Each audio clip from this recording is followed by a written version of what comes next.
Ayo bercerita kisah sukacita seri ke-14. Keluarga sebagai Sacramento Dei, tanda kehadiran Allah. Saudara-saudariku yang mendiami bumi sebagai rumah bersama, kisah sukacita kali ini berasal dari keluarga seorang dokter. Hampir setiap bulan dokter ini mengkontak saya, meminta intensi misa, terkadang untuk menantunya yang sedang ujian prajabatan, terkadang untuk anaknya yang sedang ujian spesialis, tidak jarang untuk anggota keluarga, anak, cucu, menantu, dan sebagainya yang sedang berulang tahun. Pernah juga dia mohon kesembuhan bagi besan yang sedang terpapar COVID-19. Dan yang terakhir, tanggal 2 Januari yang lalu, dokter ini minta didoakan pada hari ulang tahun perkawinannya yang ke-38. Mereka adalah Dr. Irwan Aji dan istrinya Dr. Kiki Valentina. Waktu itu saya bertanya, mengapa dokter melibatkan Allah dalam setiap peristiwa hidup? Untuk apa?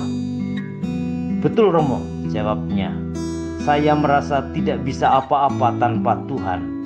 Kami selalu minta pertolongan Tuhan, baik melalui Bunda Maria dalam doa rosario, novena, maupun melalui devosi kerahiman ilahi, dan yang paling terutama Romo, melalui Ekaristi. Dokter ini senantiasa ingin menghadirkan Allah dalam keluarganya, Sacramento Dei. Saudara-saudariku yang saya cintai, manusia adalah makhluk tanda. A human being is symbolic creature. Segala sesuatu perlu diungkapkan dalam tanda. Dr. Irwan Haji ini mengungkapkan iman dan kepasrahan hidupnya melalui doa dan minta didoakan. Dalam ensiklik Amoris Laetitia, Bapak Suci Fransiskus juga mengingatkan hal itu. Beliau berkata, Allah hadir dalam keluarga yang konkret dengan suka dukanya. Spiritualitas perkawinan ada dalam ikatan perkawinan, di mana Allah hadir dengan kasih-Nya. Maka hendaklah para keluarga senantiasa meneguhkan perkawinan kalian dengan sabda, dengan doa, dengan sakramen rekonsiliasi, bimbingan rohani, retret atau rekoleksi. Buatlah ruang di hati kalian dan buatlah tanda-tanda agar Allah yang hidup itu berkarya dalam keluarga kalian.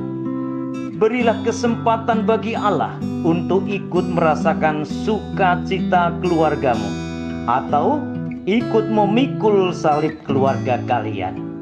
Sacramento Dei. Apa buahnya bila keluarga menjadi tanda kehadiran Allah, Sacramento Dei? Jawab dari Dr. Irwan Haji sangat sederhana. Dia mengatakan semua berjalan lancar Romo. Padahal lebih dari itu, ketiga anaknya dididik dengan sangat sederhana, tetapi sukses. 2 menjadi dokter ahli dan si cewek menjadi psikolog yang handal. Pasangan ini juga sangat murah hati kepada sesamanya, ringan dalam melayani. Sudah banyak kali saya mengajak dokter ini untuk mengunjungi, mengobati umat yang miskin, sakit, dan tidak bisa membayar. Dengan Sacramento Dei, 3 tujuan hidup manusia yang digariskan oleh Santo Ignatius terlaksana dengan baik. Apa itu tujuan hidup? Ada 3, yaitu mengagumi, menyembah, dan melayani. Hidup kita dikatakan sukses, berhasil, tercapai tujuannya bila kita bisa bersyukur, bila kita bisa mengagumi karya Allah, bila kita mampu mengagumi kemustahilan, bila kita terpesona akan alam dan seisinya, Bila kita menghargai keluhuran martabat manusia sebagai gambar Allah, tujuan kedua ialah memiliki sikap menyembah. Apa itu sikap menyembah? Praktisnya adalah hidup sederhana, hidup yang tergantung dan mengandalkan Dia, hidup yang sederhana, hidup yang rendah hati. Tujuan ketiga hidup adalah menyadari kita diciptakan Allah bukan untuk kepentingan diri sendiri, tetapi untuk melayani sesama. Kita ada bukan karena kita ingin ada, tetapi karena diadakan oleh Sang Pencipta. Dan pasti tujuannya demi terwujudnya proyek Sang Pencipta, yaitu karya keselamatan. Maka prinsipnya, semakin egois, semakin menderita. Semakin berguna bagi banyak orang, semakin bahagia. Itulah Sacramento Dei, berkah dalam.